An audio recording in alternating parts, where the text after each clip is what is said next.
Хүмүүзэгч та бүхэнд өдрийн мэнд хүргэе. Лидер подкастын шинэ дугаар та бүхэндээ хүрэхэд бэлэн боллоо. Өнөөдрийн дугаарт түүхч Батсайхан оролцож байна. Танд өдрийн мэнд хүргэе.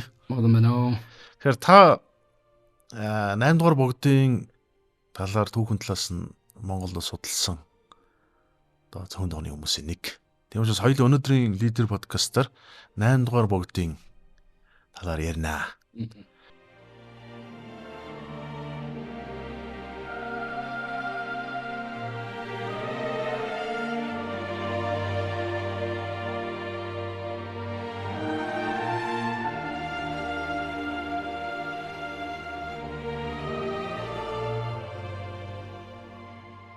Энэ утгаан сонирхолтой сэдв. Гэдэгт бол найдаж байна. Тэгэлгүй яах вэ? Тэгэхээр Богд хаан 1869 онд Төвдийн хагас төрсөн гэдэг тийм. 1869 онд төрөөд 1974 онд 1874 онд дөнгөж 5 настайдаа Монголд ирээд тэгээ насны эцэл хүртлээр Монгол доорондоо амьдэрсэн байна. 8 дугаар богдыг Монгол руу явахаас өмнө тэр бага насныхын тухай ер нь их сурвалжууд төр өгж утсан байдаг. Тэгэхээр Богд хаан гэдэг монголчууд бол их их хэмжээгээр сонссон байгаа. Тийм. Тэгэхээр энэ бол Монголын түүхэнд үнэхээр одоо гар мага гавья байгуулсан хүн гэж үзэх учиртай. Тийм. За тэр 15 дугаар жарны шороо могой жил буюу 1869 оны намрын сүүл сарын шөнийн 8-нд Төвдөд лас төрсөн гэж маш тодорхой бичсэн байна. Тийм сурвалжуудад нэгэн дугаар хэлж байна. Тийм. Тэгээд нөгөө талаас 11 оны дараа ч гэсэн орсон зорилгоор тогтоосон Монгол улсын хууль зүйн бичгээд түн үлзэг ийсэн өдрөө гэж намрын сүүл сарын шөнийн 8-ыг Богд зааны мэндэлсэн өдөр гэж тэмдэглэдэг байсан. Тийм гэж байна. Тийм. Дээр нь хадны одоо бас намрын сүүл сарын 15-нд төрсэн. Тэр тэмдэглэдэг байсан. За тэгээд энэ хүн бол ер нь мэдээж өмнөх богдуудын 8 дахь төрн те хувилгаан төрн. Тийм анх дахь богдоос өсвөлэл 8 дахь төрн.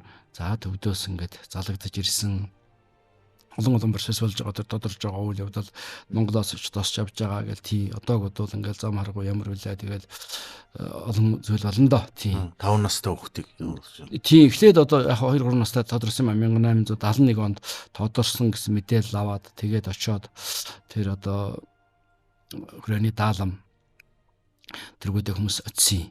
За тэгээд тэрний дараа бол тэндээ бас юунд тусгай хийд ном үзсэн, далаа огшаас одоо нэр хайрлсан, ингээд тодруулсан барьсан процесс нь явагдсан байгаа тийм. Тэгээд ер нь бол гойд байсан гэдэг. Ер нь бол угаасаа энэ хувилгаан дөрүүдийг тодруулах ингээд тодорсон гэдэг нь бол ямар нэгэн мадаггүйгээр гэж тийм эндүрэггүй энэ мөн гэж тодруулдаг. За тэгээд тодорсон хүүхдийн чинь одоо тэр одоо үндэ эгэл бус гэж тийм тэгээд энэ угаасаа ер нь бол тэр цаанаасаа өгөгдөлтэй учраас одоо ном өмнөх төрийнхаа судалж ирсэн номуудыг одоо цээжээр хэлэхээс өсвөлээл тэгэл одоо тийм ерөөсийн зүйл одоо айлтна ирээдүйд байгаа болох гэж байгаа үйл явдлуудыг тий одоо зодорхнаас өсвөлээл тэгэл одоо олон зүйлийг бол хэлж айлтна. Тийм тэрийг хэрэг уншиж тайлдаг бол бүр багтаа гэж тийм 8 дугаар ч гэсэн бол ялгаа байхгүй тэгээд ном айхтар үтсэн. Тийм төвдөд төрсөн ч гэсэн 5 настай дан хүрээнд ингээд заларчилж ирэхэд нь тэр өмнө бол усан иш даалам гэдэг тэргүүтэй хүмүүс очисон. За тэгээд дээр нь бол тэр Богдын янзан Балдан Чоймбол гэж хүн байгаа. Тийм Балдан Чоймбол тэр янзан 7 дугаар богдоос чөл янзан байсан. Тэгээд 8 дугаар богдын үед одоо янзан үлдэж болох уу гэдэг одоо зөвшөөрлөгсөн. Тийм далаагш мэнжи хаан тэргүүтэй өгсөн шиг байна. За ингээд бол залж ирэхэд нь бол ингээд мэдээж эндээс Монголоос бол заавал Эзэн Чингис хааны засаг ноён явдаг ийм одоо уламжил байна. Тийм за энэ бас заагаараа бас ингээд Монголын төрийн одоо гал голомтонд ирж байгаа гэсэн утгач байж магадгүй гэж тийм. За ингээд яг олон зүйл яг монголчуудын донд бол хаан найдуудын дэрэгд бол монгол хүн нэг хүүхэд Монгол тодороос байлаа гэсэн тийм хүсэл эрмэлзэл байсан. Анхны 2 дугаар богд нь 2 дугаар богд нь одоо Эзэн Чингис хаан дургас байсан учраас тэг яг зүгээр нөгөөдөл цаашлах юм бол 3-аас асуулаад ингээд төвдөөс тодорсон менжийн бодлоготой холбоотой энэ төр гэх тээ юу эсвэл ингээд одоо заавалжгүй тэндээс тодорсон монголчуудаас дотор бас нэг тийм сэтгэл байж л дээ. За тэгээд бол ингээд энэ засагт хааны юм уу сайны хааны энэ төр зарим нэгдүүд бол ингээд тосч авахт нь одоо би яв тамилсан чи явж чадахгүй энэ төр гээд. Тэгээд Сэсэн хаамгийн тэр Цэрэн Сантав гэдэг ноён явж өөр өсөг явцсан хойно одоо тэр чи одоо зөндөө олон тэмээ 400-500 хүн гिचний олон тэмээтэй чинь жил 6 сар очиж залж ирсэн юм.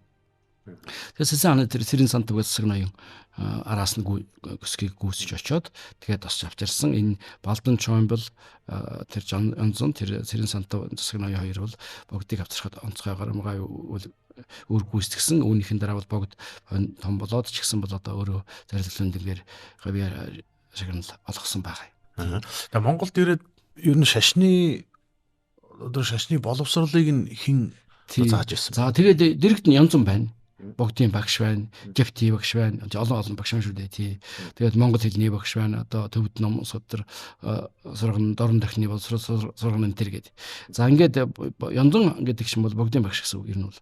Тийм тэр Балдан Чоймбол бол богдын янзан байсан. За сүүлд одоо бүр ингээд 1930 гээд онд одоо цаазлагдсан тэр хамт байсан Совсон амжиг гэдэг тэр бас янзан бол 1915 онд ирсэн богдын бас нэг янзан багш мөн байгаа юм. Тийм. За тэгээд бол айхтар номон домл гарамгаа байсан хэрэг баг. Тийм. Тэгээд 1908 онд Гавжийн Дамжаа барьсан шүү. 5 настай ирсэнээс хойш ер нь бол тийм. За Гавжийн Дамжаа барахтан бол тэр хүрээний тэр юу гэдэг тэр чулууны бичэн тэр ном бичсэн ма тэр Чойнжин цорж гэж тусан Чойнжин цорж гэж. Тэр хүнтэй хамт 1908 онд Гавжийн Дамжаа барьсан. За хожим богд гавж цол тийм. Гавьжсал одоогийнхоор доктортой дүүсгэр тийм зол хэрэг юм ямар ч байсан одоо мэдэгдэж байгаа тэр урд дөрийн одоо 8 4 дотроо Гавжийн Дамжаа барьсан ганц богд байна. Тий. За Монгол ичгээр гайхалтай, төвд ичгээр мэдээж илүү олон сайхан ном уншина. За богдын ордонд ер нь жоохон тийм бэлэг тангай дөө багаас өсөхтэй тийм одоо ер нь юм да Монголын ч одоо уламжилт байж магадгүй энэ тал нутагт ингээд тэгэхээр одоо мал сөрөг модчхойд ингээд өсдөг юу ч юм бол одоо энэ уламжил бол өнөөдөр бас ингээд эргээд бид нэр ингээд харвал гიშгсэн бол мөрөө харах юм бол Монгол уламжлал одоо малын зэлэн дээр, гүүн зэлэн дээр тийм ээ тоглын зэлэн дээр өсөж боожж байгаа тий хон хариулаад ингээд өсөж боожж байгаа хүүхдүүд чинь бол ямар сарвал сэтгэлгээ өргөн гүнзгий төвчээр хатуужилтаа төвштэй байдгийм бэ гэж. Тэгээ богдыг яг тэр замаар өсгсөн. Эрх чөлөөтэй. Сэтгэлгээг одоо ингээд маш чөлөөтэй болгоо. Бид одоо ингээд богд хааны одоо угсаа гаргаад төвд гэж ярил л та. Төвдийг бол ингээд юм сарлагч юм уу? Тийм. Тэгээ өндөр уулсаар жимгүүд төрслээд нь шүү дээ. Гэхдээ Монгол гэхээр чинь тэр өргөн удам тал нутаг нараас салхи адуу. Тийм. Тэгээ ууж байгаа хүүхдүүд одоо богдч одоо хүүхдүүдтэй адилхан тараг цагаа айр гэж чүсэн шүү дээ. Өнөөдөр богд хааны ордон музейд ингээд богд хааны багадаа өмсчихсэн баривч байгаа шүү дээ. 4-5 настай. Тэрэн дээр нь тараагсгсан мөрн байгаа. Хатаагүй. Тийм. Тэгээд багадаа ямаа унжсэн имэйл нь байгаа.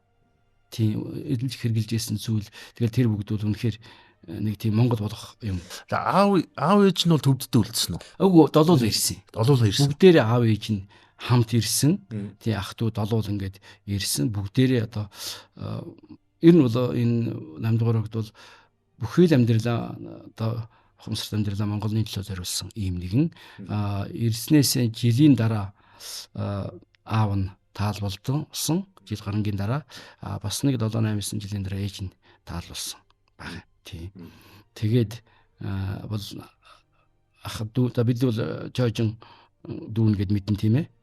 Одоо энэ Чойжин ламын сүмүзээ гэх тий. Одоо хамгийн одоо баг дүүдэн зэрүүлсэн Чойжин байсан гэд.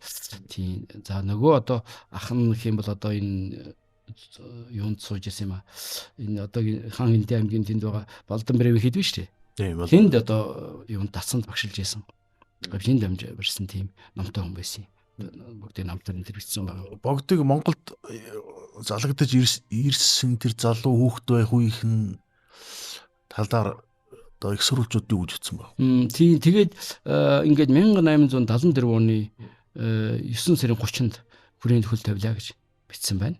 Тийм за ингээд хөсөхтэй замдаа энэ одоо ингээд одоогийнхыг бодох юм бол ингээд зам харгуй чинь одоо ямар хүлээ тэгэл тэмээгээр явна одоо хэдэн өртөө шавдаа яваад амарна Тэр хон хууз гэнэ одоо тэр янз бүрийн аюултай дайрдаг дээрэмчдээс одоо хамгаалан тэр буу шийдэмтэй зэрэг мэрэгдэл зөндөө болно л доо. Тийм тэгээд ингээд хүрээнд ирэхэд бол хүрээний хүн ам одоо хэд их өссөн гэж байгаа. Тийм тэгээд ингээд богд ингээд заларсан чинь ингээд одоо бороо хор ороод тэг хүмүүсийн цэцгэл амгалан болоод ингээд ирсэн гэж бүр барин тавин бичсэн байгаа юм чинь. Тийм тэгээд богдыг ингээд хүрээнд авцраад тэгээ бас уламжлал байна тэр монголчууд бас ухаантай байна да. Тэгээд ирээд одоо ингээд бол тэр одоо автосааны өргөөд байна да. Тэр чинь одоо эзэн Чингисийн алтан уургийн одоо өндөр гэгээний эцгийн одоо ангийн гэр гэж ярьдаг тийм ээ. За долд нь ингээд тулгын 3 чулуутай гэж тэр Бозневийн номтрууд нэлээд тодорхой бичсэн байдгийг. Тулгын 3 чулуутай одоо хой талд нь манай улсын хааны одоо суудал санагдуулам тийм сентентер байна гэдэг. Тийм тэгээд хоёр талаар нь одоо зэрэг юуны зэргийн жанжны ном сум тэр агссан барьсан тэр гэрт ингээд эхлээд оруулаад хүндэтгэл одоо гэдэм үү Монголын төрийн одоо уламжлалт Монголын төрд өмнөж байна гэсэн гал уламжлалт өмнөж байна гэсэн санаагаар юм уу да. За тэгээд дараа нь одоо бурхны шний тэргүүний синтед өргөмжлөх ёслол болт юм байна.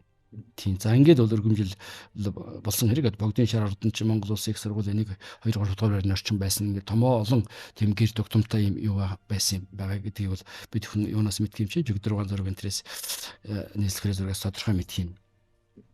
Тэгээд ийм зүйлүүд бол болсон болж байсан тийм. Тэгээ за ирээд бол мэдээж одоо ном уншин төвд ном сэжлэн барин. Тэгвэл ер нь жоохон тийм чөлөөтэй шиг ирнэ. Би хаан чөлөө одоо ингээд мэдээж багш ингээд одоо живти хүртээнч гэдэг чинь ном ингээд бүр одоо ингээд яг ихэд хоног номын дөрөд ном айгуу сайн үздэг сайн гэж.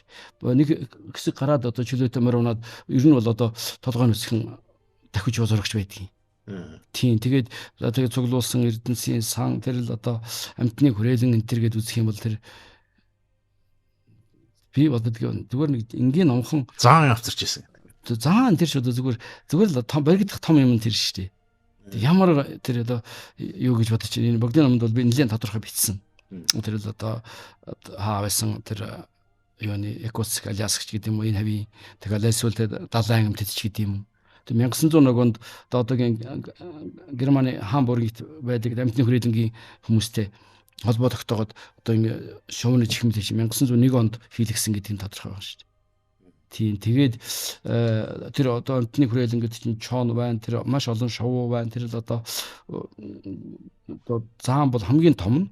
Тийм тэгээд тэр 1924 он таал болсны дараа ингээ амтны хүрээлэнгээс энэ амтд тэг өмч хөрөнгийг бүгдийг хуваасан л да. Тэгээд нэг хэсгийг одоо хүрээлэнгүүдээр өгсөн гэж. Тэгээд тэрий чинь сүүлдээ тэгээ одоо хоолндын даахгүй. Тэгээд тэр маш нарийн л да одоо тэр чинь одоо хоногт одоо 2 жин шар тос тэдэн кил мантуу энэ төр гэж шанзаа идэх. Тэг халуун орны амт юм чинь тэгээд тэрий чи одоо юу гэнэ яах вэ гэдэг. Богдын тэр маш сони байдаг юм тэр богд таал болоход цаглуулсан тэр одоо амтны хүрээлэнгийнх нь хүмүүс яар нь ингээд таал болохоос нэг хэдхэн хоногийн өмнө гэдэг баха. Ингээд нэг гадаа нартайш ингээд нэг түнсгэр болсон гэж. Тэг амтны тэр нэг хүмтний хүрээлэнгийн амтд нь хоолн дондоргоо болсон гэж. Тэгж ярьд юм билээ. Тэгээд таал болсныхын дараа бол мэдээж эзэн гүйцээр байгаа. Тэгэл одоо болчихсон тийм. Богд хаан 1908 онд гавжийн дамжаад үргэжээ. Тий. Одоо өнөөгийн ойлголтоор бол чинь доктор. Тий. Цолоо хамгаалсан байж тээ. Тий. За тэр үед одоо Монголын гадаад орчинд бол маш том өөрчлөлт болоход бол тун орхон байлаа. 1911 оны одоо Хятад бол одоо шинэ хаан хувьсгал гэж ирдэг.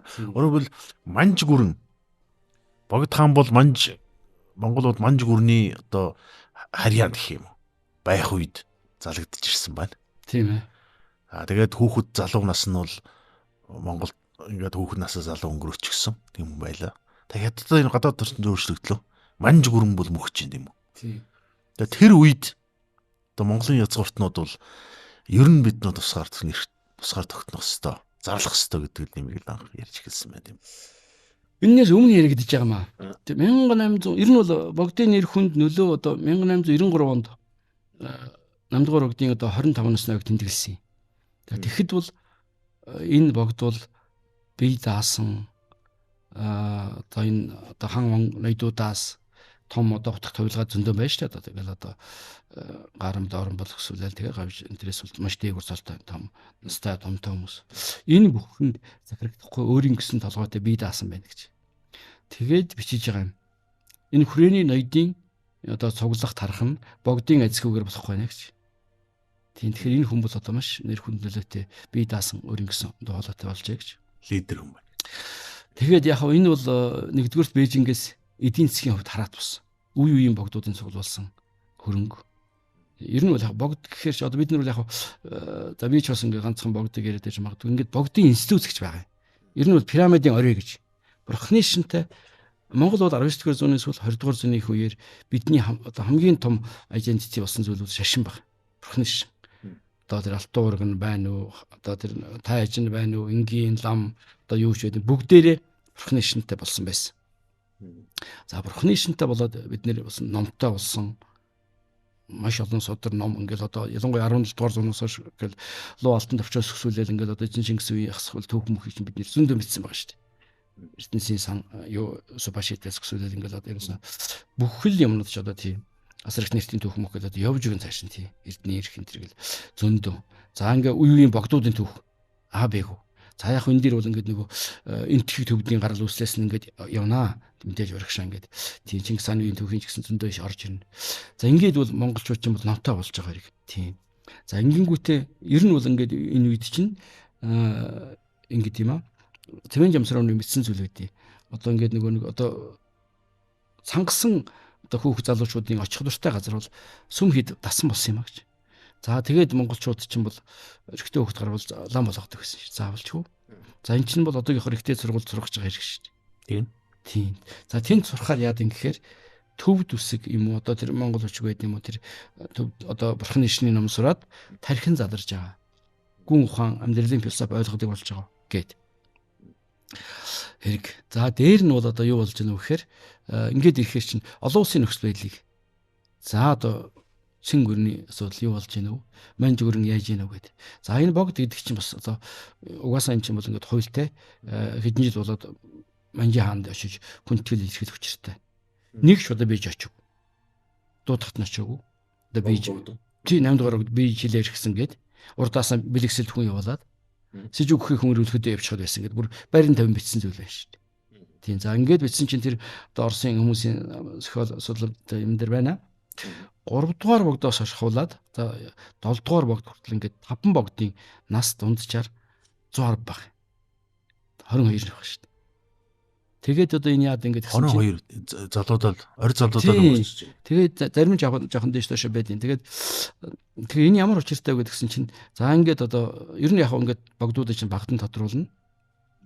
Ингээд ирби өсөөд ингээд том ухаан суугаад ирэхээрээ манжийн одоо бодлого талтай болж эхэлдэг юм байна да. Тий ялангуяа одоо ингээд анхны нөгөө богд 2 дугаар богдоос шахуулаад ингээд үзэх юм бол ингээд нөгөө манжийн эсрэг босох үндэсний цусгаар технологийн төлөө тэмцлийг одоо удирдахад хамгийн одоо боломжтой нэр хүнд нөлөө өгөхий хүрээлж чадхаар хүн богд болдго юм байна.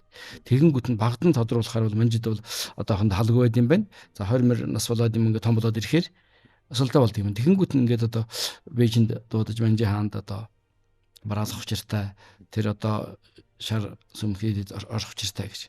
За тэгээд тэр барин тавин тэр Оросын мэдсэн зүйл дээр бол тэнд очиод ирээд удахгүй таал болно. Замдаа альсвал одоо ингээд. Гэтэл үнэхээр одоо сурвалж дээр үзэх юм бол нэг богд нь бол одоо тэр юуны утаашин орох явж байгаа тэнд таал болж байна. Тийм за бахаад нэг богд нь тэр ласын наахан талд очиод таал болж байна. Дахиад нэг богд нь амрын өсгөлнтээс ашаа угаа таал болж байна. Гэгчлэн гэр. Тэгэхээр энэ богдын үед бол тийм болоогүй. Энэ богд бол Бээжин очиагүй одоо ингээд өөр ингэсэн толгойтой болсон. Өөрөө биеийн жилээр гисэн гээд өөрөө бол шалтгаан хэлсэн байна юм. Тэр бичсэн байна тий одоо би бүр тодорхой байна ш. Захлыг болж байгаа юм ш. Одоо би энэ жилээтэй жилээр гисэн учраас урдаасаа ингээд бэлэгсэлттэй ингээд одоо энэ төр гээд бичсэн зүйл байна. Тийм. Ингээд бол бас сар байгаад за 20 дугаар зууны их болж байгаа. Тэгээд 1900 онд шүү. 1911 оноос нэлээ өмнө. 1900 онд ингээд Оросын эзэн хаанаас мөнгө зээлэх нэрийн дор Шанцав Бадамдорч Донер Соён хин Цэрэн осор хоёрыг нууцаар Орос руу явуулж Оросын эзэн хаан руу 100,000 рубль зээлээч гэд. За нөгөө бичгтээ ингээд очисон одоо Оросын одоо сангийн яам тэр эзэн хааны Оросын эзэн цохол байна. Энэ одоо хүрээний одоо бурхны ичний тэргүүний одоо хүссэн мөнгийг өг гэж. За энэ хүмүүс бол ингээд мөнгийн хүрээнд байгаа одоо тэр юуны Орос энгийн одоо банкар дамжуулж олгоё гэж. За ингээд хүрээнд ингээд мөнгө ирсэн чинь мөнгийг аваагүй. Тэгэхээр ямар учиртай вэ гэдгсэн чинь одоо бид саяхан ингээд бас дэлгүүр утгатын тухай зөндөө яасан. Дэлгүүр утгатын Монгол улсын дэлгээл маш тодорхой бичсэн байна. Яасан гэвэл энэ хүмүүс очиод Монгол тусгаар тогтнолоо нөлөө тэмцэл өрнүүдээ та бүхэн туслаач гэж. Бүр 1900 онд. Тэгэнгүүт нь бол Оросууд бол бид тусал яа гэж. Тэгэхдээ арай цаг болоогүй байна. Энийг гээд. За энэ бол маш аюултай асуудал учраас маш нууцхан байгаарэ гэж. Тэгээд дэлгүүр утгад бол жасгаан зутагт богд ингээд цөөхөн хүрээнд одоо бид энийг мэдчихсэн гэж. За тэгээд энэ бол 1900 онд болж байгаа үйл явдал. За тэгээд 11 онд мөн ялгаа авахгүй богд нууцаар Орос руу жим хамт орж даалгам тэрэн чим тайсан нарыг явуулж байгаа тийм ээ. Тийм. За тэрний өмнө бол 1909 онд буулгасан зарлиг баг. За одоо энэ цаг мөчид хөдлөөгч бүх Монгол овгтонд миний зарлигийг хүргэх гэж. Тэнгэрийн цаг болж гэж. Тэр чинь одоо богдын зарлагчтай очиротгой минь одоо ном гарсан шүү дээ. Тэгэхээр энэ юу гэсэн үг вэхээр Манж хятадын улирал дууссан байна гэж. Энэ цаг мөчийг алдвал та нар миний 8 дөрийг шүтсэний хэрэгс гарнаа.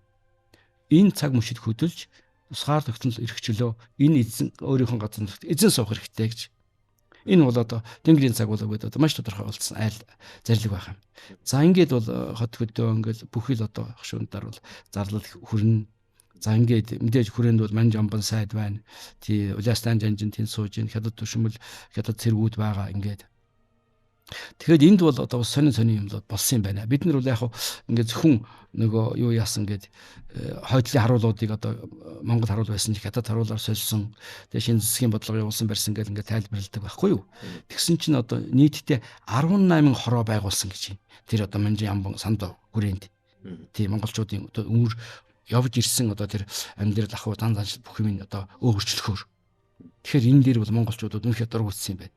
Тийм тэгээд Монгол гэдэг юм чинь бол за Манжийн дор бол монголчууд ч юм бол бас чөлөөтэй байсан шүү дээ. Тийм. Наадмаа хийдэг байлаа, морио ундаг байлаа, гүгэн саадаг байлаа. Тийм ээ. 90 одоо 3 наадмаа хийдэг байлаа гээд. Тэгэхээр энэ дор бол яг 90 наадам одоо ингээд наадам болох юм нь хоёлаа ингээд ярьж байгаа юм чинь ингээд харвал бас хоонтой байна. Өндөргийгэн одоо Монголын бурхны ичний тэргүүн өргөмөлгдөөд 1650-ад он гэж бодох юм бол тэгээд 1635 онд мэдлсэн гэдэг бол 10 хэдтэй ингээд Асхын 7 гишүүн наадам хийдэг байхгүй юу? Тэрэн дээр өндөргийг оролцоод байгаа. Тэгээд дараа нь богдын даншиг наадам гэдэг. Тэгээд бүр хуулинд оруулчихж байгаа. Тэгээд 3 жилд нэг удаа 8 дугаар үеийн үед гэсэн чинь 8 дугаар үеийн үед жил болгон болгочихж байгаа. Тэгэхээр энэ яасангүй нөгөө бүр Чингисийн үеэс ирсэн тэр одоо монголчуудыг авчирсан амьдралын зан заншил тэр бүх юмыг шингээсэн 93 наадмыг богдод өргөх Батөршил иргэдэг ёслол болгоод за ингээд авч явах юм байна гэж. Тэр бодлого бол одоо бас зөв байсан байна. Үнэндээ одоо өнөөдөр иргэ харсан ч гэсэн бол бас Монгол соёл, Монгол уламжлалт тэр identity гэдэг байгаа зүйлийг шавшивжээ гэж харагдахаар байна. За тэгээд яг одоо энэ 11 оны хувьсгал тэгээд одоо өөрөө чинь ярьсан тэр хувьсгалын энэ бүх юм бол одоо богдод даншиг хөрөх нэрийн дор цуглуулж байгаа юм чи. Тэгээд одоо за энэ цаг мөчид одоо ингэж хөдлөе. Оросоос тусламжгүй. За одоо ингийн төр засгийн газар байгуулъя гэдэг ингээд үйл явдал өрнөж байгаа. 1911 оны. Тийм тэгээ энэ дээр яг сүүлийн үеийн юугаар бол ингээд хэлэхэд сонин мэдээнүүд байх юм аа. Тэр 11 оны 100 ерөөс урд хожид байгаагүй бороо орсон гинэ. Бүрс маш бороо орсон гин Монгол дээр. Тэгээд настай хүмүүс ярьж исэн гэж. Ингэж их бороо орж байгааг бол ер нь үзээгүй шүү гэж. Дэлгүүр хотод барин 50 мэдсэн байна. Тэгэхээр тэр жил хувьсгал гарсан гэж. Тийм тэгээд энэ юмд бас учир начир тэр тохироо бүрддгийн байна даа гэж би бодож ирсэн. Тэгээд ерөнхий яг өргөнгөө он ингээд барууны хүмүүс бас бичнэ. Тий яг Монголын одоо энэ үндэсний хувьсгал ингээд гарсан тусгаар тогтнол төр улсаас сэргээсэн 11 он 19 29 гэдэг монголчууд мань мэднэ. Тийм ээ. Энэ бол хамгийн оргил үеийн болсон үйл явдал тийм ээ. Тийм энэ хоёлаа дараагийн дээр жоохон тодруулж ярил онцгой гоё байж магадгүй гэж бодож байна. Тийм. Тэгэхээр энэний өмнө бол ямар ч байсан бол Алтан уургийн ноёдууд томоохон утга товилгаад бол нийлээд богдод айлтгал өргөж байгаа. За ингээд одоо тусгаар тогтнолын төлөө тэмцэл өрнүүлье. Та одоо юугаа айлтгч зарлиг хүндэгэ болох гэж. Тэгээд одоо өөрийнх нь альдсан айлтвар байна. Тийм за бүгдийн одоо даншиг наадам даншиг оруулъя гээд. Тэгээд цуглуулж байгаа одоо болохын дөрвөн хан гээл ноёдуудыг чинь бүгдийг цуглуулад хүрээнд ингээд үйл явдал өрнөж байгаа. Тухайн үед бол Монголын алтан уургийнхан язгууртнууд богд хаан шиг юм том лидер өдөрдөгч хүнийг шийдвэр хүлээгээд байна шүү дээ. Тэр бол одоо богд хаан өөрөө сүсгтэн ард түмний дундч маш нэр. Тийм ингээд ер нь үл яг бурхны шний тэргүүн гэдэг бол одоо үүрэг оройл те оюун санааны одоо лидер хүн юм да. Хүлээн зөвшөөрөгдсөн хүн байна энэ. Тийм тэгээ энэ бас жоохон тийм бэлэг тангад. Тэгээд энэ ч бас тийм одоо юу вэ ингээд эн чинь нэг 10 мандугаар өгд бол ингээд нэг 18 настай би өвдсөн гинэ л. Би энэ. Тэгээд 3 хоногийн дотор зөв зүгээр болсон гэсэн. Битсэн байгаа. Тэгээд одоо энэ Цэцэн хамгийн тэр энэ нэг тоо вангийн гушууны засаг баггүй дорж болом гэдэг. Тэр нөхөр заалддаг байхгүй юу? Тэр чи одоо нөгөө нэг мөрлөгцөг нь тэр чинь тэр шний уулаад бариад тэгэл одоо зөндөө олон юм болно тэр чинь төрчл мөрчл гараад. Тэгээд нөгөө нөхөр чинь ингээд юу яагаад богдыг одоо тэр жижиг асуудлаас болоод ингээд манжи хааманд ингээд бичиг зэгтэл болоод явуулдаг байхгүй юу? Тэгээд одоо богдтой ингээд бас жоохон богдыг жоохон шүүмжил сайттай тийм бичиг ирдий манжийн одоо сэтрээс. Тэгсэн чинь богд бичдэг байхгүй юу? Энэ хүн бас лавтаа нэр. Та нар нэг хүний амаар намайг одоо ингээд шүүмжилсэн байна. Хэрв ингэж үтж байгаа бол надаас энэ Авсандам хотын одоо энэ алам тушаал энэ цол болгосон юм аваарай гэж. Тийм. Миний хинбэ гэдгийг халахын 4 аймгийн засаг ноён энэ чуулган ноёдуудаас асуугаарай гэж. Тэгсэн чинь тэндээс бууж өгнө. Одоо бид одоо ямагт одоо Авсандам хотод ч одоо хүндэлж ирсэн барьсан энэ төр гээд. Тийм. Тэгээд бол тэрний дараа бол тэр нөгөө тэр хиний дөрж болом тэр засаг ноён чинь цол хэрэгмийн хураан буцаж олгоно янз янзын зөндөө процесс болдгийн. Тэгээд тэр станы тэр дөрж болом ноён чинь 23-нд урагшаа гараа явчихсан. Цаашаа сэтгэлдэн байсан юм шиг байна. Цааш ангараа явчихсан. Тийм үйл бодол болсон юм. За тэгээд ийм явдлууд болсон. Тэгэхээр энэ тэр үед тэгээд ингээд нөгөө тэр манжи хаантай заалдаад тэр заалдах юугаа аваад ингэсэн чинь халахын ноёдууд за ингээд том утга тавилгаа ер нь Монгол даяар бол за энэ хүнийг бол одоо ерөөсөн бишрэхгүй хүн байхгүй болсон гэж. Зөвхөн галахтай ярив шүү дээ. Өвөр Монгол ялангуяа одоо өвөр Монгол ингээд бурайд халимгт бол одоо амьд амилсан буддаа гэж амьд бурхан гэж.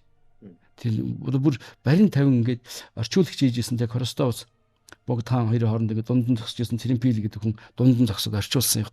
Богдод жоохон төгсөн чинь ингээд нэг дээлнийх нь хормоо чичирж байлаа гэж битсэн байдгийг. Тэгээд одоо энэ өрөндийн чинь англи хэлний тэр их сурвалжууд тэр амьд буддаа гэсэн юм явдаг шүү тийм.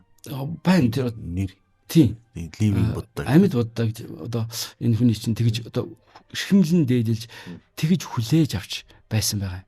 Тэгээд одоо бид бол өнөөдөр шашингүй үзлэр ингээд хүмүүс нэг хэсэг байна. Тийм ээ. За бас ер нь бол ингээд шашин гэж юу вэ? Тэ энэ ч одоо хүний хүн болгодог зүйл шүү дээ. Тэгээд бид бурхны шинтэй байсан шүү дээ. 100% бурхны шинтэй байж байгаа. Бурхны шашин биднийг нэгтгэж 11 он тусгаар тогтолцоонд хэрэгжүүл олгож байгаа. Тэгээд бурхны шний тэргүүн тэр үндэсний өмсгөлийн тэмцлийг өдөртөн чиглүүлж ялалтанд хүргэж байгаа. Энийг тухайн алтан уургийн ноёдууд бүгд мэдэж чухамдан оройлон хүрээлж нэг тойрч хүрээлж нэгдсэн биз дээ. Тэгжээж одоо нүүгийн Монгол улсын энэ 1.5 сан хавтгай рублжин газар нутагт үлдсэж эзэн Чингисийн байгуулсан их Монгол улсын галгуумтыг сэргээсэн биз дээ. Тэгэхээр одоо өнөө үед бол яг энэ та ажиглаж байгаа бол одоо Америк өрнөдөд бол яг эд ийм асуудал өрнөж штэ. Өөрөлдвөл яагаад энэ өрөндийн Дональд Трамп энэ Америкийн дэд ерөнхийлөгч ойр хөрний хүмүүс нь яагаад Христ шашин тэр шашны бурхны тухай яриад байна тийм үү? Тэр сүм шашин шүтлэг гэр бүл гэдэг чи одоо нийгмийн суурь юм аа. Зөвхөн шашин шүтлэгээс гадна тухайн нийгэм гэдэг чинь бол соёл уламжлалаа хадгалах хэрэгтэй гэдэг юм ярьж шүү дээ. Ингээд бол соёл иргэншил одоо Европт очиод жишээ нь танаа соёл иргэншил чинь сүрх гэдэг юм шүү гэдэг юм лиг шууд ярьж явдаг гэж. Одоо тэр одоо Америкас яри, Roy Chapman Andrews. Европоос яри, Оскар Мамин, Ларсон бүгдээр энэ тэр өршинтэй үстэй. Roy Chapman Andrews бичсэн зүйл байна шүү дээ.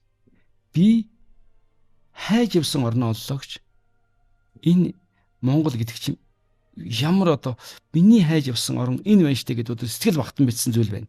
3 удаа ирсэн шин хүн. Орожоп Мендерс тий. За Норвегийн Оскар Мамин байна. За дээр нь Швед гаралтай Америкт Ларсон байна. Энэ хүмүүс амьдрал нэг л сайхан баяр ёслолтой байна гэж монголчууд бүгд инээд хөрөлтэй. Бүр цаанаасаа энэ одоо бүр нэг энэ одоо дорн дахны ард түмний ямар гоё юм бэ гэж. Ямар сайн дээр нэг Армстедийн дорн дахин зорьсон 7 жил гэдэг номоор нь тэр Eastern Memories гэдэг дорн дахны ертөнц гэдэг Финляндууд кино хийсэн шүү дээ. Ямар гоё кино байсан гэж болж байна. Тэр чинь яг 20 дугаар зууны үед Армстед ирсэн. Тэгээд Монголын өвгтүүдтэй уулзсан байгаа. Тийм үйл явдал яг ингээд нэг юу болно. Морьтой явж хагаад төөрөөд тэгээд одоо харанхуйд ингээд одоо дууслаа гэж боддог байхгүй. Тэгсэн чи тэр нэг харанхуйд нохоо юу хийчихдэг. Уцдаг сонсогдоод тоо уцаж тэгэхээр тэрний чимээгээр ингээд очсон чинь айлд очиод тэгээд аврагдаад шин харанхуй шин одоо бовсон сахалтай танихгүй хүмүүс дэрхэр айна шүү дээ. За тэгээд айж имээгээд ингээд жоохон гिचсэн танилцаад хоноод маргааш нь хонь гаргаж өгөөд чигтэйхэн сайхан болоод тийм. Тэгээд нөгөө өвгөн ярьж өгдөг байхгүй юу? Тэгээд танаа энд газар нутаг одоо ямар үнэтэй байна тэр гэсэн чинь газрын үнэтэй гэж одоо тэр өвгөн хэллээ гэж тийм. Та нар газар зардаг хинбэ авдаг хинбэ гэдэг. Манайд ийм ойлголт байхгүй гэж.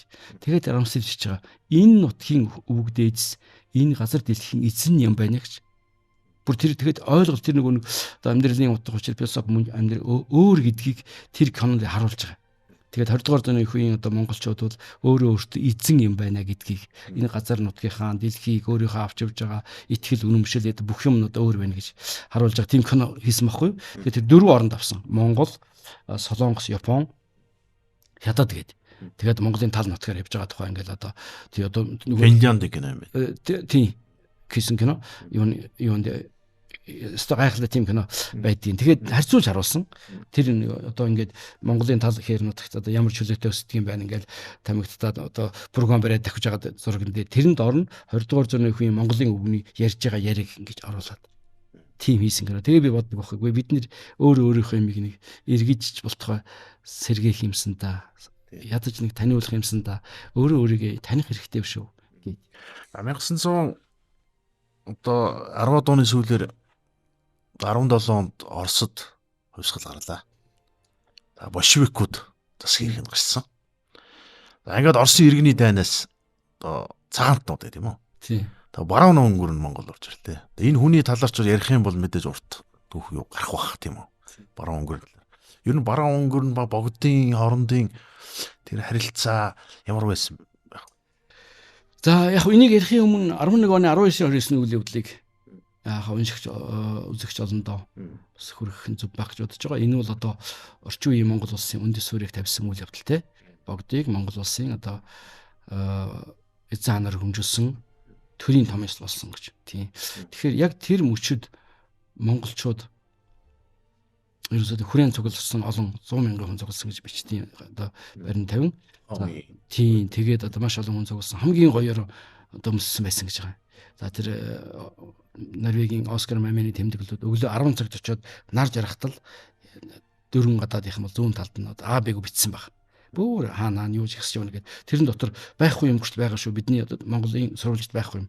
Цагаан юуны зүсмийн одоо томоохон юм нохой хүртэл дагуулж явсан гэж гэртэж шил. Тийм тэгээ урдталт нь одоо ингээд цэргүүд, том лам нар тэгээд бог таамбай сүйх тэргэн дээр ахаад дундталт нь бог тааны цэргэн дээр яваад ардталт нь хатан сүйх тэргэн дээр явлаа барилаа гэх тэгээд сонин юм байдیں۔ Тэгээд тэн дунд ингээд соглорсон олон бол ингээд богдодон сөвгдөж байгаа, мөрөгж байгаа, итгэл үнэмшилтэй байгаа. Тэгээд одоо богдын одоо цуваа ингээд суудсан цэргүүд 50 метрийн өнгөрсний дараа босдгийм байна тэргээд. Тэгээд өхөр буугаар буудаж байгаа барьж байгаа. Тэгээд хаан сууж байгаа тэр үйл явдлыг бол мэдээ гаднаас нь бичиж чинь. Тэгээд өхөр буугаар буудаж байгаа. Тэгээд цугласан олон дотор байгаа ордон дотор болсон төрийн ордонд ингээд улсын цол Монгол оны цол олноо өргөцсөн тий. Одоо тэгээд нийс их хүрээг нийс хүрээмээ нэрийдсэн Монгол улс одоо сэргэн мандж байгаа дэлхийн дахинд одоо тунхсан зарлж яах гэдэг бүгдийн төрийн ордонд богд зааныг одоо уршны эшний тэргүүнийг улсын заанаар хөргөмжлөх ёслол болоод тэрийг одоо дархан чаман понцгцыг гараад цугласан олонд ингээд танилцуулаад за тэгээд гарч ирсэн болгонд эдээ одоо болж байгаа. Тэр үйл явдлыг сонссон болгон яг 12 цаг 01 минутад морин цагт гэж хэлж байгаа. Баруун өвдөг дээр 3-аас гэж 9-тэй мөрөглөө гэж. Тэгээ энэ цугласан монголчууд ингээд ар монголчууд, өвөр монголчууд бурай тайлмаг ингээд маш болгон баярын үлэмс магнит лимжил баярлаа гэж. Монголчуудыг ингэж бүгдээрээ нэг хүн шиг ингэж байхыг үзээгүй гэж. Тэгээд энэ өглөө цуглаад орой нар шингэтэл баярлсан хүмүүс ингээд одоо эзэн Чингисийн мэн одоо Монгол сэргэжийн шүү дээ тий. Монгол үндэстэн биднийг авч ирсэн тэр зүйл одоо мандан баларч байна гэж тий баярлаж байсан гэж бичсэн байгаа юм тий. Тэгээд тэрийг бол тэр Оскар Мемени бичсэн тэр тэмдэглэл дээр бол өстой нэр харагдтал ямар гоё хувцаслан зүүсэн барьсан тэр одоо хүндэлж байгаа тэр л одоо бие биенээ тэгээд найрсаг байгаа тэгээд тэрийг үргэлжлүүлээ лаарсан бол 11 оны хавсгалын дараа монголчуудын царайнд одоо нар гэрэлтэж байсан гэж. Баярын одоо нэлмэс нүдэнд нь гэлтганж яасан тий амьдрал нэг л сайхан байсан гэж одоо орва ертөнц одоо нэг сайхан болсон юм шиг л одоо бичсэн байдгийн байлээ тий. Тэгэхээр энэ дэр чинь тэр алдартай өрөндийн аялагч тэр хүмүүсийн юунд бол тэр монголчуудын талаарх төсөөлөл тэр харсан юм бол бичиж байгаа шүү дээ. Ердөө тийм байрантай байна. Гэтэл одоо энэ нэг зөвлөлтийн үеийн юм уу хуучин тогтолцооны үед хийсэн уран сайхны кинонууд дээр бол бүр эсрэг дүрээ үгээгүй ядуу одоо тийм байсан. Тэрийг нь одоо ийм зөвлөлт засаглал одоо сайжруулсан гэх мэт юм их яваад шүү дээ. Зарим киног нь одоо өнөө үед гаргах нь тийм зохимжтой ч юм уу одоо бодоод байгаа би. Орос хүн ч гэсэн тоглож байгаа шиг юм. Сүхбаатарын дүр тавлсан үстэй. Тийм. Тэгээд энэ социализмын одоо жилүүдэд одоо энэ социализм коммунизм гэж одоо тийм айхтар ангигүй нийгмийн онолыг хэрэгжүүлсэн энэ онол бол маш аюултай онол шүү. Энэ одоо би бол одоо үүндээ яг социализмын үед төрсэн зөвлөлт Оросоос сурсан Орос найз нартай тийм. Тэгтээ яг үнэндээ бид нэр их богинохон бодож байгаа юм аа. Тэгээд биднийг за эзэн Чингисийн үеэс за өмнөх үеэс нь за бид нэр урагшаа энэ зүйл ярьж байгаа шиг байна. Чингисийн хааны үеэс хаваад дэлхийн талыг эзэлжсэн Монголыг 20 дугаар зуун авчирсан монголчууд гэдэг чинь одоо бүхэл бүтэн одоо бараг 800 жил үстэй. 1000 жилээр болж байгаа шүү. Энэ үед ерөөсө Монгол гэдэг юм чинь бол одоо ямар ч бас аваад ирсэн байгаа үстэй. Өмсөж байгаа, идэж байгаа, хэрглэж байгаа, зан заншил. Энэ бүгдийг Монгол гэрт орсон гадны хүмүүс монголчуудыг хөндлөж байгаа үстэй. Тийм ээ. Тийм ингээд бурхан дахил дээр нь гараад суухгүй байгаа үстэй. Тийм. За бид одоо өмсөн зүүсэн дээлтэйч гэдэг юм уу талын хөрсөнд хөрслөг бор царайтай байж магадгүй тийм ээ. Тийм. Тэглээгээд миний газар нутагт хамаагүй ухаж болдгоо маа энэ бидний уламжилж ирсэн өвгдөөсөөс ирсэн үлгийн нутаг минь. Тийм бидний бэлчээр юм адаж хад халтаа учраас энд алт ухаж болдгоо маа. Төмөр зам тавьж болдгоо маа. Сонсдог байхгүй юу? Тийм бүр богдын үед чинь ингээд нөгөө тэр ашигын татвар гэдэг авдаг байсан 16.5 шүү. Тэгээ бүр тэрийг одоо энэ алтны одоо Монгол орн тэр гэдэг алтны компаниуд заавал өгнө. Бүр айн нэр. Тэгээ тэрэнд чинь нэг төлөөлөгч томилоо тэр алтны компаниуд дээр суулгачдیں۔ Тэр ямар үнэнч байх тэр юм гэж гिचлэнгэр тийм. Ингээд байсан хэрэг. Тэгээд тэр гадныхан бол ийм хүндэлтэй хандаг байсан юмаа гэдгийг тийм. За тэгээд ийм үе бол ингээд байсан. Тэгээд энэний дараа бол одоо маш олон зүйл хийсэн. Тэгээд энэ үеийн судалгаа бол одоо дөнгөж эхлээд нь жоохон яваал ингэсгээд нэг саармагчаад байна. Богд хааны тухай судалгаа. Тийм Богд хааны тухай 11 оны дараах үе. Тэгээд энэ ч одоо нэг одоо тоймгүй 200 гаруй жилийн дараа төрийнхөө уламжлалыг сэргээж байгаа. Тэгэхээр хууль цаа зэхэд зарилгаар тогтоосон Монгол улсын хууль зүйн бичиг гээд урдаан барьсан эрдэмтэн хүмүүсийг суулгаж агаад хуулиуд өөрийн хуультай болж байгаа. За энэ чинь бол одоо барууны тэр Хенри Витон гэж хүмүүсийн төмөөс эрдийн цааз гэдгийг монголоор болгож байгаад энэ тусгаар улс гэдэг чинь эзэн хаантай, бие даасан, ард түмэнтэй, тийм ээ, газар нутагтай ийм байдаг гэдгийг АБ-г шигтгэхэд түүхийг хийж байгаа. Тэгэхээр эзэн Чингисийн үеэс хулаад алтан ургийнхныг намтар түүхийн АБ-г зүг бичиж байгаа. энэ ч маш нэрийн шүү дээ ерөөсөө хин хэдий ямар алдаа буруу зүрх хийвэл ямар ч тийм гарах ёсгүй гэж. За ингээд ирээд эн чинь одоо ямар үед одоо цол хэрэгм авсан барьснаас хавлаад ингээд түүхийн бичүүлээд хуулийн яа за тэгэл санхүү хил гайл гэл одоо тойм олон юм болно. Одоо улсыг шинээр улсыг л бол байгуулж шин. Тийм болохоор би энэ үеийн түүхийг энэ өвөг дээдсийнхаа юмд ядаж мэдээчтэй. Тийм ядаж ингээд Монгол болох гээд бичиг үсгэн төрийн Монгол бичих нь Монгол бол байгаад бүр баабыг байна шүү дээ. Тийм хууль цаазыг монголоор явуул тийм монголоор яар. Тийм гадны юм битиш биш өөрийн шашныг шүтчихье. Угсаа гарлаа одоо ингээд авчив цэвэр ариунаар нь эзэн чигсээ алтуургийн ноёдууд хятад ихнэр авч болохгүй гэдэг зарлиг байна шүү дээ. Бүр аабигүү ингээд олон зүйл болсон. Тэр бол нойр хоолойгүй энэ үг дээдсийн хүчинд өнөөгийн Монголын 1.5 сая хавтгай дэрүүлжин км өнөختөр Монголын гал голомт сэргэж өнөө хүртэл биднэрт өвдөж ирсэн шүү гэдгийг бол таниулж мэдүүлж багаас нь ахуулаад хүрэх учиртай байх гэж бодож байгаа. Тэгээд мэдээж 17 оны хувьсгалын дараа бол олон зүйл болсон. За ингээл одоо улаан орс нь гараал те цагаан ханаа үгүй хийгээл. За өөрөнчилж байгаа тэр бараа өнгөрөн ингээд ирээд тэр бараа өнгөрөн ч харин ч бидэнд аж хавьяа байгуулсан шүү дээ. Хятадууд ч хөөсөн чи бараан шүү дээ. Бараа өнгөрөн хөөсөн. Тэгээд тэрний чинь үр дүнг нь улаан орсууд навчихсан шүү дээ. Тийм тэгээд 21 оны чинь цагаан сараа шүү бас. Эрдэнэ 22-нд чинь тэр бараа өнгөрөн гэдэг чинь нэр тэр 30 хэд бараа өнгөрний нэг зураг үйдээ. Тийм. Дээлэн дээр пагон хатцсан тийм. Ингээд сууж байгаа сандалтай сууж. Тийм Монгол шар дээлэн дээр. Дээлэн дээр. Тийм бурхны шинтэй орсон гэж. Тийм тэгээд мэдээж өөр шинтэй байсан. Гэхдээ бурхны шинд орсон. Тэгээд дэрэн дээр нь одоо энэ нэг юуны юугаа Христ хатсан байдаг үстэй тий. Зүүцэн дээлүүд баг. Тэр юун дээлүүд торгон шар торгон дээл. Одоо тэр Оросын юунд мөсөд байна.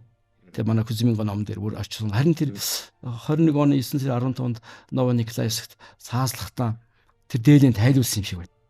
Яагаад гэхээр нөгөө юу яаш.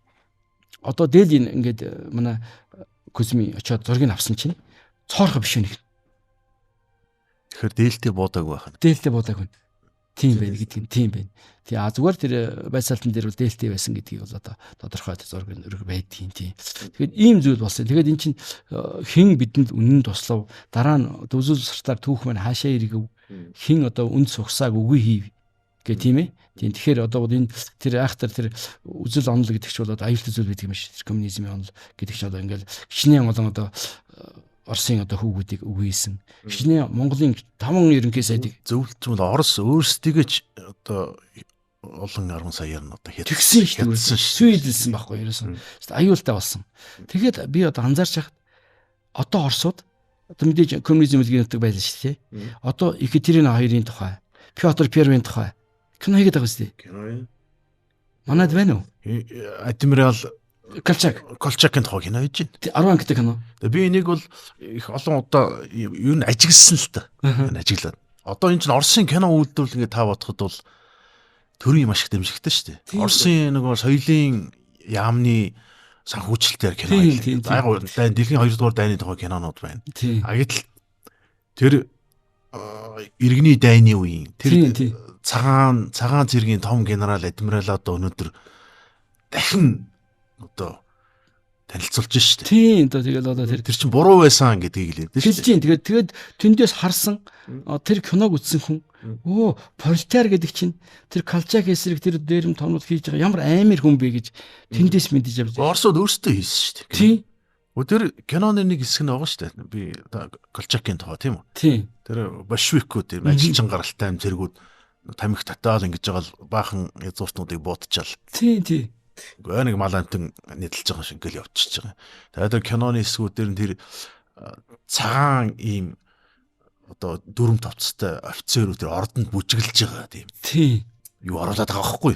Энд чинь өхөр бид нар чинь ийм элит байсан шүү гэсэн аятай. Ийм хаанттай засагтай тийм язгууртан байсан байх шүү хараалаад шүү дээ тийм. Тэгээд Богд хаан 1924 онд таалт өгсөн. Тэгсэн. Дондог дулам хатан бол 23 онд таалт өгсөн. Тийм. Богд хааны таалт өгсөнтэй холбоотой бас янз бүрийн юм ингээл бичгтээ дээдэг тийм үү. Ямар шалтгаан вэ? Богд энэ тухайд бол за хатан эзэн Шингис хааны нутгаас хатан тавьсан. Дондогдлон хатан. Хүрээний залрахт нь яг тэр жисэн байна. Дондогдлон хатан 1874 оны намрын одоо сарын 15-нд 5 дүү байх нь шүү дээ. Тийм. Ирсэн тэгээд богдтой ханилсан. Улсын их тагнаар 11 онд өргөмжлөгдсөн. Маш номтой биеийн айхтар чөлөөтэй авч явдаг. Гадны хүмүүс ингээд одоо уулзж ярьж хахад би одоо үзэл бодлоо тодорхой асуудлыг илэрхийлдэг. Богдыг одоо маш их зөв чиглэлд нь одоо тэр үндэсний цогцоор тогтнол илүү их зөв одоо явах замд нь одоо тусал дэмжиж хийсэн гэж өөрөөр л гүйцэтгсэн гэж бичдэг. Тийм юм билэ. Тийм тэгээд дээр нь 23 онд таалбулсан. Тийм тэгээд Дондогдлон хатныг таалбуулснаас хойш богдод одоо яг үнэнч зөвлөх хань дутаж байсан гэж одоо Германы эрдэмтэн бичсэн байна. Герман эрдэмтэн хүн бас Бээжин сууж исэн тэр консул Хибрич хүн тэр бичсэн зүйл байх юм билэ. Тэгээд мөн тэр нутгаас таалбуулсны дараа Генпил хатныг тийм ээ залсан. Хожим хэлмэгдсэн. Тийм тэгээ 23 онд 15 ингээд одоо 18 настай хүүхдүүд их одоогийн мис шалгаруулах шиг замаар шалгаруулж авцраад за ингээд бол богд одоо цаг үеийг маш сайн мэдсэн учраас насаар нийтх хоолтой бас цагаараа гэж загсан гэж байгаа. 10 гэдэг нь одоо сүйх тэргээр энэ дээр одоо ордны сангасан доол юмтай нутагтаа ирсэн гэж ярьд юм билээ. Тийм. Тэгээд мэдээ сүүлдний хувьзээ бол одоо хилэмтлийн үеийнчлүүдэд автагаа дэмжсэн байхдаа саазлуулсан. Ийм аюултай богдын хатан байсан гэдэг юундор ийм зүйл болсон юм тийм. Тэгээд Орос бол хаана эзэн хаана үг хийсэн тийм ээ. Тэр коммунизмын ахтар жилүүдэд ийм үйл явдал болсон юм. Тийм. Тэгээд яг 21 оны дараа ингээд улаанхан орж ирээд улааны үзэлгээд одоо манайхан нэрлэлтийн коммунизмын онлыг Монголд өрших барих ингээд одоо улаантай нийлсэн монголчууд одоо нөгөө талд нь орж байгаа хэрэг баг. За Жанжин зүг хатарж гисэн таалуулдаг нь ерөнхийдөө бол одоо тэр хүрээнд байсан улаан цэргүүдийг гаргах хэрэгтэй богддаг дургуцж яах гэдгийг хэлснээс хойш өгүүлчихэж байгаа юм. Тэгээд 24 оны 5 сарын 20-нд богд маань таалуулсан. Тийм. Тэгээд тэгэхэд бол би бол нөгөө доктор утганы Бруугатай хамт нэг өрн суудаг байсан. Одоо тийм тэгээ би тэр ингээд янз янзын манай хүн чинь амн түүхээр бол одоо Монгол улсын бүх газар нутгаараа би цуглуулсан хүн. Тэгээ төвхрөнд байсан яндуунгаа хүртэл надад хэлсэн шүү гэд 5 төгрөгийн дэвтэр гаргаад надад зүйлж исэн. Богдод өрөөл өмхүүлсэн инлээх өгöd надад ярьж исэн. Өрөөл өмхүүл. Тийм. Тэгээд одоо мэдээж таал болсон хэрэг тийм. За юу ч гэсэн бол тэр 21 оны дараа тогтсон ардын засгийн тул одоо богд бол саад болж исэн гэдэг нь бол тодорхой. Маш тодорхой харагддаг зүйл. Тийм тэгээд энэний дараа бол тэр одоо засгаан солиод за тэгээд шашнаа устгаад алтуургийн өдөө устгаад бичиг үсгээ устгаад соёлоо устгаад Монгол гэж авчирсан тэр зүйлсийг үгүй хийгээд тийм нийгэм тогтсон 90 оноодоос сэргэж Монгол болох гэж оролдож байгаа. Ийм л оролдож байгаа гэж. Тийм би бол одоо тэгж одоо бодож юм тийм. Тэгээд богдын тухайд бол ер нь бол хэлий гэж бодож энэ тэр 11 онд тусгаар тогтсонсны дараа хүрээнд сууж ирсэн Оросын консул Люба гэж хүн бичсэн тодорхойлт байгаа. Тэр бол барин тавин бичсэн зүйл. Оросын консул юм тийм. Хүрээнд сууж ирсэн Оросын ерөнхий консул Люба гэж. Тэгээд 1912 оны 1 сарын 18-нд гадаад яманд явуулсан тийм зүйлээд тэрэнд энэ үеийн Монголын түүхийг хизээ нэгэн цагт бичих бол энэ аимшиг зүйлийг сэжиж санаачилж хэрэгжүүлсэн 8 дугаар богдыг талархалтайгаар дэмжих болно гэж. Хүрээнд болсон энэ үйл явдлын үдирдэгч нь ямар ч эргэлзээгүйгээр хутагт байсан гэж. Хутагтын бие даасан тууштай байдал энэ хувьсгалыг амжилтанд хүргэсэн шүү гэж. Хутагт байхгүй л хятад үдийд Монголыг залгисан байгаа гэж. Ямар ч цагаан дээр хараар бичсэн зүйлс Оросын одоо тэр архив Внешняя политика Российской империи гэж эзэн хаан гүрний одоо гадаад бодлогын архивд байна. Тийм. Тэгэхээр энэ бол ямар ч хөдөлгөөнгүй зүйл байна гэж бодож байна. Тийм. За ингээд битүүрийн подкаст маань өндөрлөө. За энэ агуу том хүний талаар товчхон одоо яриа боллоо. За ингээд таны судалгаа эртний ажилд амжилт хүсье. За баярлалаа. Лидер подкастын ээлж дугаар өндөрлөө. Дараагийн дугаараараа хэрэг уулзъя.